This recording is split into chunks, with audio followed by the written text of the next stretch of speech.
नमस्कार, मैं हूं खुशबू पांडे। स्वागत है आपका हमारे खास कार्यक्रम जनता सरकार में, जिसमें हम बात करेंगे सत्ता के सिंहासन से लेकर जनता के सरोकार तक। साथ ही हम आपको बताएंगे प्रदेश सरकार की हर उस योजना के बारे में जिनका सीधा संबंध हरियाणा की जनता से। योजनाएं प्रदेश के विकास को नई गति प्रदान करेंगी और हरियाणा की जनता का चहुमुखी विकास भी करेंगी, ताकि प्रदेश की जनता तरक्की की राह पर आगे बढ़े और हरियाणा प्रदेश निरंतर उन्नति की नई ऊंचाइयों को छूता हुआ प्रगतिशील रहे। तो अगले 30 मिनट तक बने रहिए हमारे साथ और देखते रहिए जनता सरकार।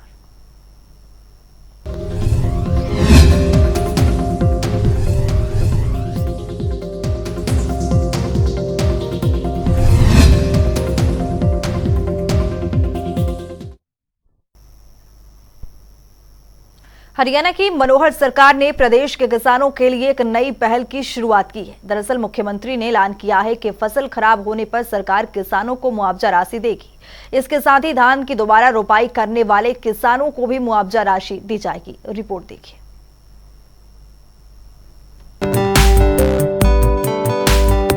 मुख्यमंत्री मनोहर लाल ने मंगलवार को गांव भिवानी खेड़ा में बाढ़ से प्रभावित क्षेत्रों का जायजा लिया, जिसके बाद मुख्यमंत्री मनोहर लाल ने सेक्टर 7 कृषि विभाग के सभागार में अधिकारियों की एक बैठक को संबोधित किया। इस दौरान मुख्यमंत्री मनोहर लाल ने कहा कि राज्य सरकार की तरफ से फसल का पूरी तरह नुकसान होने पर प्रति एकड़ 15,000 रुपए का मुआवजा दिया जाएगा।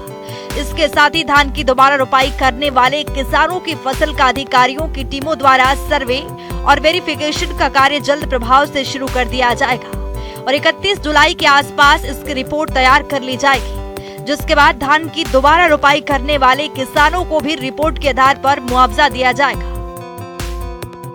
इतना ही नहीं, मुख्यमंत्री मनोहर लाल ने ये भी कहा कि कुरुक्षेत्र जिला के गांव भिवानी खेड़ा में 10 एकड़ भूमि पर जल्द ही बेलडी कॉलेज का निर्माण कार्य शुरू कर दिया जाएगा।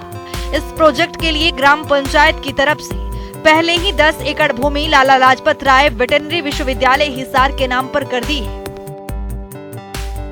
मुख्यमंत्री ने कहा कि बाढ़ के पानी से 12 जिले प्रभावित हुए हैं। इनमें 6 जिले यमुना के साथ लगते हैं और 6 जिले घगर के साथ लगते हैं। इन सभी जिलों से लगातार रिपोर्ट ली गई है। अभी भी बरसात आने की संभावना नजर आ रही है। 15 अगस्त तक बरसात के आने की संभावना है, लेकिन इस बरसात का थोड़ा बहुत ही प्रभाव रह सकता है।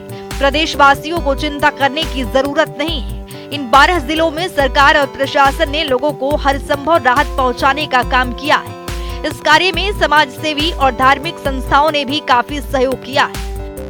हमने इनको निर्देश दिया कि किस किस प्रकार के असेसमेंट करने हैं और खास करके हेल्थ डिपार्टमेंट और म्यूनिसिपैलिटीज, इनको भी एक्टिव होना पड़ेगा।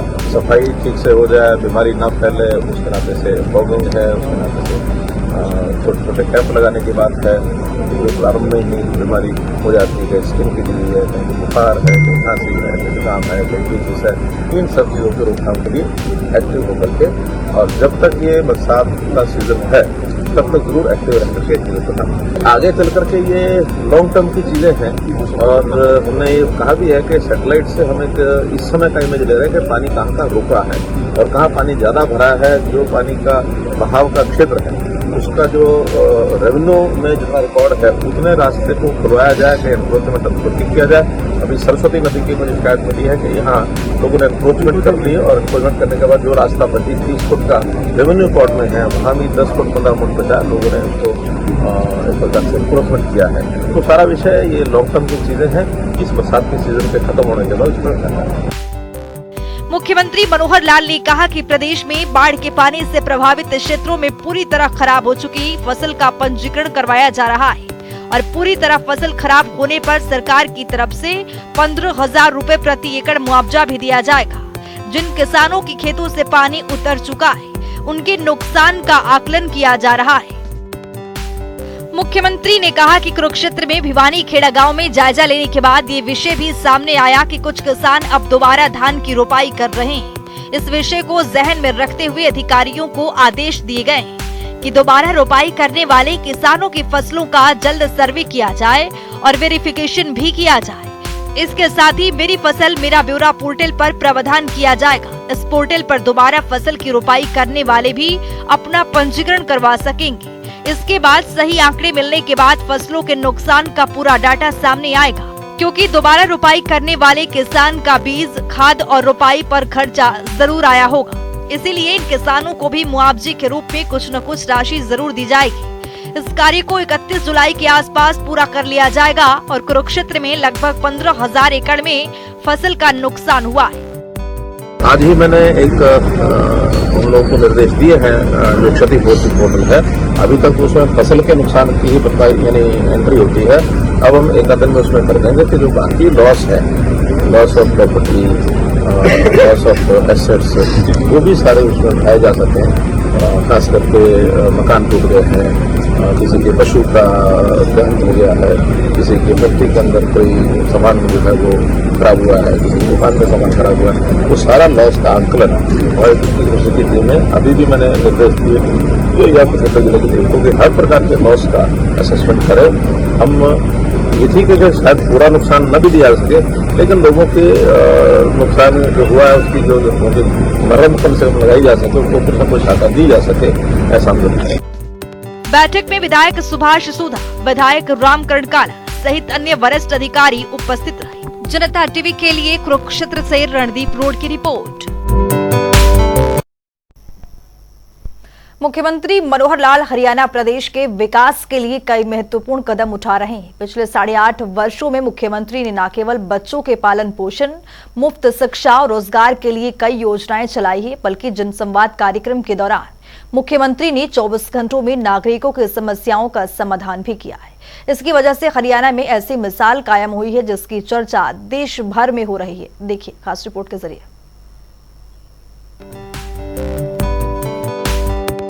हरियाणा के मुख्यमंत्री मनोहर लाल ने पिछले 8.5 वर्षों के कार्यकाल में समाज समरसता लाने के कई उदाहरण पेश किए हैं, जो न केवल केंद्रीय स्तर पर सराहे गए बल्कि अन्य राज्य भी अनुसरण कर रहे हैं। दरअसल मुख्यमंत्री मनोहर लाल ने सिर्फ 24 घंटों के अंदर अंदर घोषणाओं को धरातल पर उतार कर ये दिखाया है कि मनोहर सरकार गरीब जरूरतमंदों की सरकार है। घोषणाओं को जल्दी क्रियान्वित होते हुए देखकर लोगों में मनोहर लाल की कार्यशैली के प्रति विश्वास बढ़ता जा रहा है। कोरोना काल के दौरान सोनीपत में एक कार्यक्रम के दौरान जब बेसहारा, बेघर, सरेंडर या माता पिता की ओर से त्यागे गए बच्चों ने मुख्यमंत्री के समक्ष आगे पढ़ने की इच्छा जाहिर की थी, तो उसी समय मुख्यमंत्री ने अधिकारियों को ऐसे बच्चों के पालन पोषण, मुफ्त शिक्षा और रोजगार के लिए कोई नई योजना बनाने की बात कही थी। अधिकारियों के साथ विचार विमर्श कर मुख्यमंत्री ऐसे बच्चों के कल्याण हरिहर योजना लेकर आए, जिसके तहत बेसहारा बच्चों को राज्य के बाल देखभाल संस्थानों से 18 वर्ष की आयु पूरी करने वाले बच्चों को शैक्षणिक, वित्तीय के साथ साथ अनुकंपा के आधार पर रोजगार के लाभ प्रदान किए जाएंगे। इस योजना के लिए मुख्यमंत्री ने तत्काल मंजूरी भी दी, जहां मुख्यमंत्री 22 जून 2023 को ऐसे 12 बच्चों के चेहरे पर मुस्कान लाए जब उन्होंने चंडीगढ़ में अपने निवास स्थान संत कबीर कुटीर में सरकारी विभागों में नौकरी की नियुक्ति पत्र सौंपे। मुख्यमंत्री मनोहर लाल ने हरियाणा में ऐसी मिसाल कायम की है जिसकी चर्चा देश भर में हो रही है। इसी तरह हाल ही में विधुर और अविवाहित पुरुषों और महिलाओं को 2,750 रुपए की मासिक वित्तीय सहायता उपलब्ध करवाकर एक और अनूठी पहल कर मुख्यमंत्री ने देश के समक्ष उदाहरण प्रस्तुत किया है, जिसके तहत 45 से 60 वर्ष की आयु के अविवाहित पुरुषों और महिलाओं को भी 2,750 रुपए मासिक वित्तीय सहायता प्रदान की जाएगी, जिनकी परिवार की वार्षिक आय 1,80,000 रुपए से कम है। इसके अलावा वे विधुर जिनकी आयु 40 वर्ष हो गई है और जिनकी पारिवारिक वार्षिक आय 3 लाख रुपए से कम होगी, वे भी 2,750 रुपए मासिक की वित्तीय सहायता लेने के पात्र होंगे। ये योजना 1 जुलाई 2023 से लागू होगी। मुख्यमंत्री की ओर से सभी प्रकार की सामाजिक सुरक्षा पेंशन की राशि को बढ़ाकर 3,000 रुपए किया जाएगा। मुख्यमंत्री ने हरियाणवी समाज में उम्र दराज अविवाहित पुरुषों की भी सुध ली और 1 जुलाई 2023 से अन्य सामाजिक सुरक्षा पेंशन की तर्ज पर उनको भी 2,750 रुपए मासिक वित्तीय सहायता देने की घोषणा की और बड़े बड़े राजनेताओं के मुंह बंद कर दिए। वहीं मुख्यमंत्री मनोहर लाल ने खुद सार्वजनिक मंचों से कहते हैं कि उन्हें वोट बैंक की राजनीति नहीं करनी, केवल राष्ट्रहित ही उनके लिए सर्वोपरि। जनता को उनके काम पसंद है तो आगे भी साथ दे। पिछले 8.5 वर्षों में किए गए कार्यों से 21 नहीं तो 19 अवश्य करेंगे। इसके साथ ही मुख्यमंत्री मनोहर लाल ने अपनी घोषणा के मात्र 24 घंटों में मंत्रिमंडल से अनुमोदित करवाकर एक रिकॉर्ड कायम किया है। और इससे पहले भी मुख्यमंत्री भिवानी, पलवल, कुरुक्षेत्र, सिरसा के साथ महेंद्रगढ़ जिलों में जनसंवाद कार्यक्रम के दौरान लोगों की ओर से उठाई गई मांगों को 24 घंटों के अंदर पूरा करवाकर एक मिसाल पेश किया है।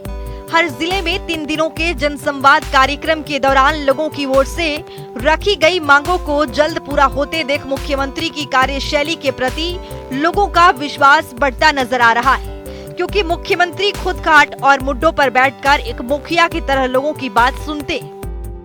दूसरी ओर प्रधानमंत्री नरेंद्र मोदी ने वर्ष 2015 में पानीपत की ऐतिहासिक धरा से बेटी बचाओ बेटी पढ़ाओ अभियान की शुरुआत की थी। उस समय मुख्यमंत्री मनोहर लाल ने सरकारी प्रयासों के साथ साथ सामाजिक संगठनों, खापों और समाज के अन्य प्रबुद्ध लोगों से अपील कर इस अभियान को सफल बनाया और हरियाणा में लिंगानुपात में सुधार हुआ। स्पेशल डेस्क जनता टीवी। मुख्यमंत्री मनोहर लाल ने प्रदेश के गरीब विद्यार्थियों के लिए एक बड़ा फैसला लिया है। मुख्यमंत्री का ये निर्णय हरियाणा के गरीब बच्चों के लिए वरदान साबित होगा। मुख्यमंत्री मनोहर लाल की अध्यक्षता में स्थायी वित्त समिति सी की बैठक हुई, जिसमें मुख्यमंत्री मनोहर लाल ने गरीब विद्यार्थियों की फीस वहन करने का निर्णय लिया। देखिए मुख्यमंत्री ने गरीब विद्यार्थियों के हित में क्या कुछ फैसला लिया है।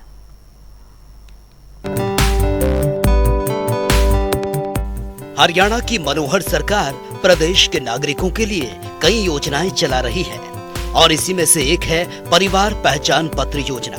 इसके तहत प्रदेश के गरीब जरूरतमंद योजना का लाभ उठा रहे हैं। बात चाहे बुजुर्गों की पेंशन की हो या फिर बात गरीब परिवार से ताल्लुक रखने वाले विद्यार्थियों के शिक्षा की हो, हर क्षेत्र में परिवार पहचान पत्र एक बेहतर योजना बनकर उभरा है। और इसी कड़ी में सोमवार को मुख्यमंत्री मनोहर लाल की अध्यक्षता में स्थायी वित्त समिति सी की बैठक हुई। इस बैठक में मुख्यमंत्री ने गरीब परिवार के बच्चों के लिए एक बड़ा फैसला लिया है। अब गरीब परिवार के बच्चे उच्चतर शिक्षा से वंचित नहीं रहेंगे। मुख्यमंत्री मनोहर लाल ने बैठक के दौरान ये जानकारी देते हुए कहा कि हरियाणा में पैसे के अभाव के कारण अब कोई भी गरीब बच्चा उच्चतर शिक्षा से वंचित नहीं रहेगा। साथ ही विश्वविद्यालय ऐसे बच्चों की परिवार पहचान पत्र के डेटा से वार्षिक आय की श्रेणी निर्धारित करें। प्रदेश सरकार ऐसे गरीब बच्चों की फीस वहन करेगी। तो चलिए ग्राफिक्स के जरिए नजर डालते हैं। गरीब विद्यार्थियों को मनोहर तोहफा। हरियाणा सरकार गरीब विद्यार्थियों की फीस वहन करेगी। परिवार पहचान पत्र के सत्यापित डेटा से होगा दाखिला।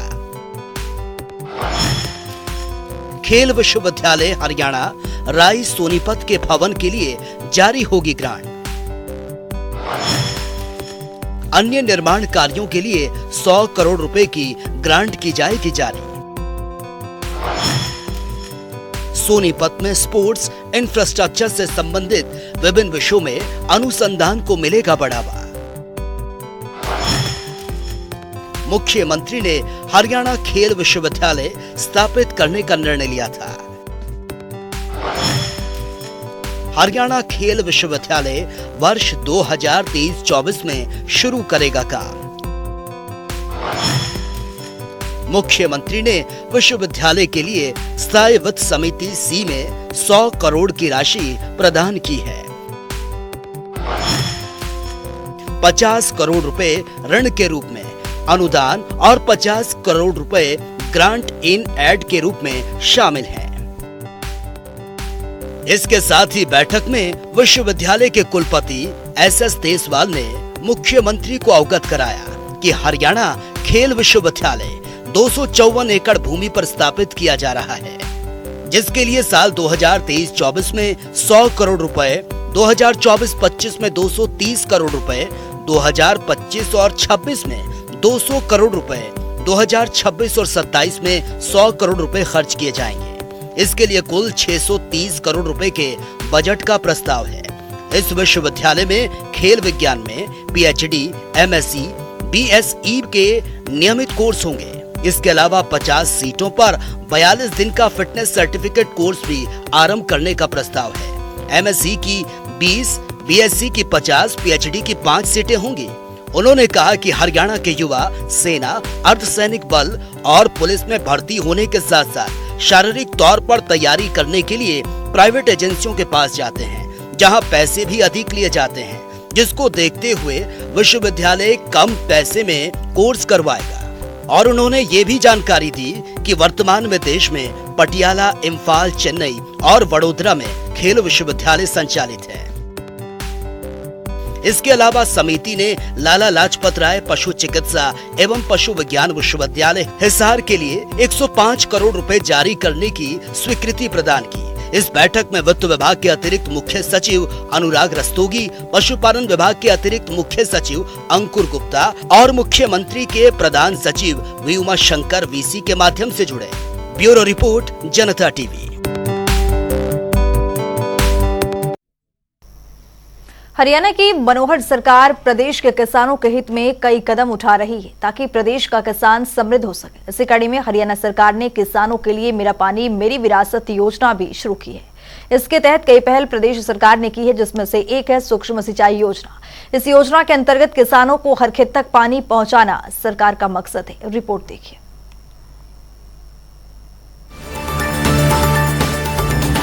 हरियाणा प्रदेश मेहनतकश भूमिपुत्रों की वो धरती जिस पर वो अपनी कड़ी मेहनत से भरपूर अन्न उपजाते हैं। कृषि प्रधान प्रदेश होने के नाते हरियाणा प्रदेश का अपना ही माने, लेकिन इन बीते दशकों में प्रदेश के कृषकों को खेती बाड़ी के काम में कई तरह की समस्याएं भी झेलनी पड़ी। इसमें फसलों की सिंचाई सबसे ज्यादा परेशानी का कारण रहा। भौगोलिक दृष्टिकोण से हरियाणा प्रदेश में प्राकृतिक जल संसाधन के स्रोत सीमित है। प्रदेश के किसानों को लंबे समय तक सिंचाई के लिए भूजल स्तर में सुधार लाना और कृषि के उपयोग में लाई जाने वाली पर्याप्त जलापूर्ति करना सरकार के लिए अपने आप में एक बड़ी चुनौती थी। लेकिन जो बीड़ा मनोहर सरकार ने उठाया उसे पूरा किया जाना भी बेहद जरूरी था। लिहाजा सरकार ने इन वर्षों में कुछ ऐसे बड़े एक्सपेरिमेंट्स किए जो अब तक देश में किसी भी राज्य में नहीं आजमाए गए थे। हरियाणा सरकार ने मेरा पानी मेरी विरासत योजना के तहत सूक्ष्म सिंचाई परियोजना को धरातल पर उतारा ताकि प्रदेश के किसानों को किसी तरह की कोई दिक्कत न आए।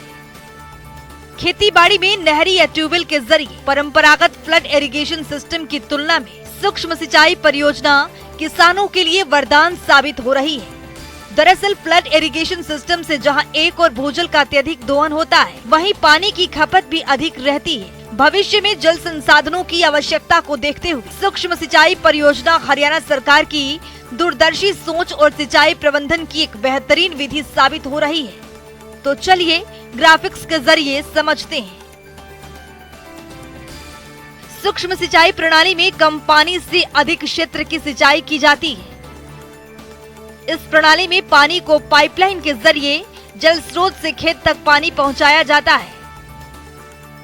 सूक्ष्म सिंचाई प्रणाली अपनाकर 30 से 40% तक पानी की बचत होती है। इस प्रणाली से सिंचाई करने पर फसलों की गुणवत्ता, उत्पादकता में भी सुधार होता है। सरकार भी प्रति बूंद अधिक फसल मिशन के तहत फवारा व टपका सिंचाई विधि को बढ़ावा दे रही है। हरियाणा सरकार किसानों को हर एक बुनियादी ढांचे मुहैया कराती है। पाइपलाइन बिछाना, भंडारण टैंकों का निर्माण और सोलर पंप निःशुल्क मुहैया कराना। 95% तक सब्सिडी, खेतों में ड्रिप और स्प्रिंकलर सूक्ष्म सिंचाई यंत्र भी उपलब्ध। सिंचाई परियोजना की रखरखाव और साफ सफाई के काम के लिए विभाग को सरकार की तरफ से मनरेगा मजदूर मिलते हैं। वो साफ सफाई का काम समय समय पर करते रहते हैं। प्रदेश के किसान इन परियोजनाओं से खुशहाल हैं, क्योंकि हर क्षेत्र में नहरों का पानी हर खेत तक पहुंच रहा है। पानी की कहीं पर कोई कमी नहीं रहती। ज्यादा पानी की आवश्यकता धान की फसल में होती है। इसके लिए भी सरकार हर तरह की सुविधा प्रदान कर रही है। हरियाणा की मनोहर सरकार के इस दूरगामी सोच से प्रदेश के खेतों में नहर का पानी वक्त पर पहुंच जाता है। समय समय पर विभाग की ओर से साफ सफाई करवाई जाती है। कहीं पर कोई मेंटेनेंस का काम करना हो तो उसका भी काम विभाग के द्वारा समय समय पर किया जाता है। सरकार की सिंचाई परियोजना के व्यापक प्रचार प्रसार के लिए प्रदेश में किसानों को जागरूकता शिविरों का भी आयोजन किया गया, ताकि किसानों को उसकी महत्ता और इससे होने वाले फायदों के बारे में जागरूक किया जा सके। कृषि में सूक्ष्म सिंचाई परियोजना की विधि अपनाने वाले किसान इससे संतुष्ट हैं, क्योंकि इस विधि के जरिए जरूरत के मुताबिक पानी की सिंचाई के प्रयोग में लाना मुमकिन हो पाया है, जबकि पहले फ्लड इरिगेशन की विधि से बहुत सा पानी बर्बाद हो जाया करता था और इसी भूजल दोहन की वजह से जल स्तर में भारी गिरावट दर्ज की गई थी।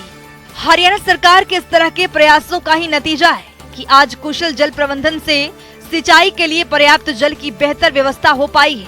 हरियाणा प्रदेश भौगोलिक दृष्टि से शुष्क और कम जल की उपलब्धता वाले प्रदेशों में गिना जाता है, जहां इन वर्षों में मनोहर सरकार ने भूजल दोहन को नियंत्रित कर जल स्तर बढ़ाने, वर्षा जल को बचाने, खेती में सिंचाई के पुराने परंपरागत तरीकों के स्थान पर सूक्ष्म सिंचाई प्रणाली को प्रचलित करने, किसानों को कम पानी वाली फसल बोने के लिए प्रेरित करने के साथ साथ नहरों के टेल तक पानी पहुंचाने और मानसून में नदियों के अतिरिक्त जल को भी प्रयोग में लाने जैसे अनेक सार्थक प्रयास किए हैं, जो हरियाणा सरकार की कुशल प्रबंधकीय व्यवस्था और उसकी सार्थक होती दूरगामी सोच को परिभाषित करती है।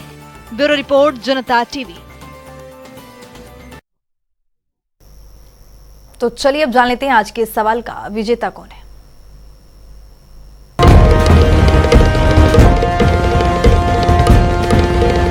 तो बात अब आज के विजेता की। जैसा कि आप जानते हैं, हर रोज एक नया सवाल पूछते हो, सही जवाब देने वाले के नाम और तस्वीर अपने टेलीविजन स्क्रीन पर दिखाते हैं, साथ ही उसको उपहार भी देते हैं। तो चलिए अब जान लेते हैं कल का हमारा सवाल क्या था और कौन है इसका विजेता। कल का हमारा सवाल था, हरियाणा में ई पेंशन योजना की शुरुआत कब की गई थी? इसका सही जवाब है डी, 8 जनवरी 2015।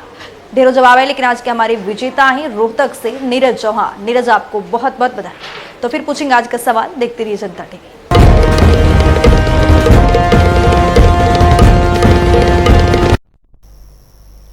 तो वक्त हो गया है आज की मुलाकात का। आज की मुलाकात में हम हर दिन नए शख्सियत से आपको रूबरू कराते हैं, उनके कार्यप्रणाली पर बारीकी से नजर डालते हैं, जानते हैं तमाम योजनाएं जो बनी है हरियाणा की जनता के लिए। तो ऐसे ही शख्सियत जनता टीवी ने खास बातचीत की है। इनका नाम है डॉक्टर गोपाल गोयल, जो कि जिनसे सीएमओ के पद पर काबिज है। सुनिए।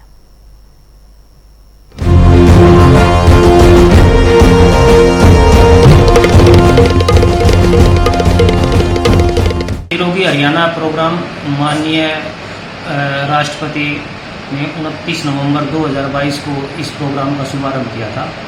तो उसके बाद से हम लगातार हरियाणा में, जींद जिले में जो अंत्योदय फैमिली हैं, जिनकी सभी स्रोतों से वार्षिक आय 1,80,000 रुपये से कम है, वो अंत्योदय फैमिली हैं, तो उनकी स्क्रीनिंग करनी है। इसके अंदर हमने जो 6 ग्रुप में फैमिलीज को 6 ग्रुप में डिवीज़न किया हुआ है कि 6 महीने तक के बच्चे, 6 महीने से 5 साल तक के, 5 से 18 साल तक के, 18 से 40 और 40 से 60 और 60 से ऊपर। तो हम इन 6 डिवीज़न करके सभी मरीजों का टेस्ट करते हैं, उनका वो करते हैं, एग्जामिनेशन करते हैं। तो अब तक 29 नवंबर जब से हमारे यहाँ से चालू हुआ है और आज तक हम 91,691 मरीजों को निरोगी हरियाणा प्रोग्राम के तहत एग्जामिन कर चुके हैं।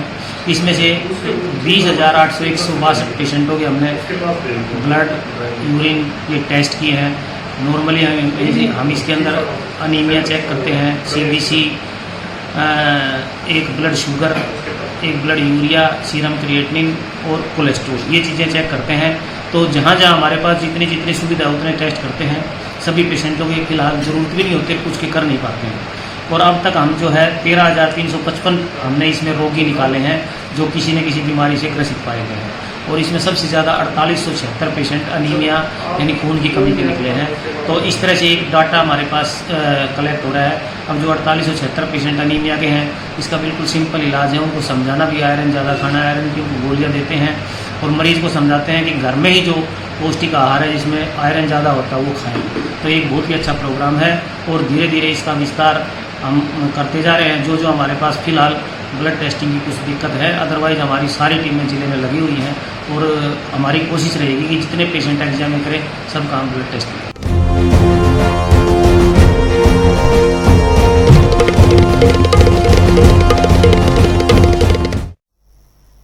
तो वक्त हो गया है आज के सवाल का। तो चलिए अब जान लेते हैं आज के सवाल में क्या कुछ है।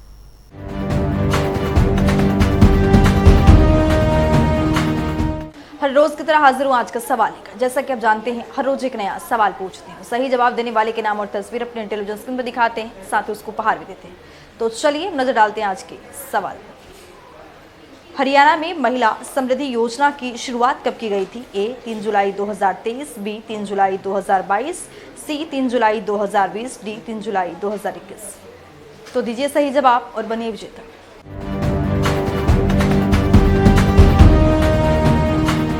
तो हमारे खास कार्यक्रम जनता सरकार में आज के इतना ही। नमस्कार।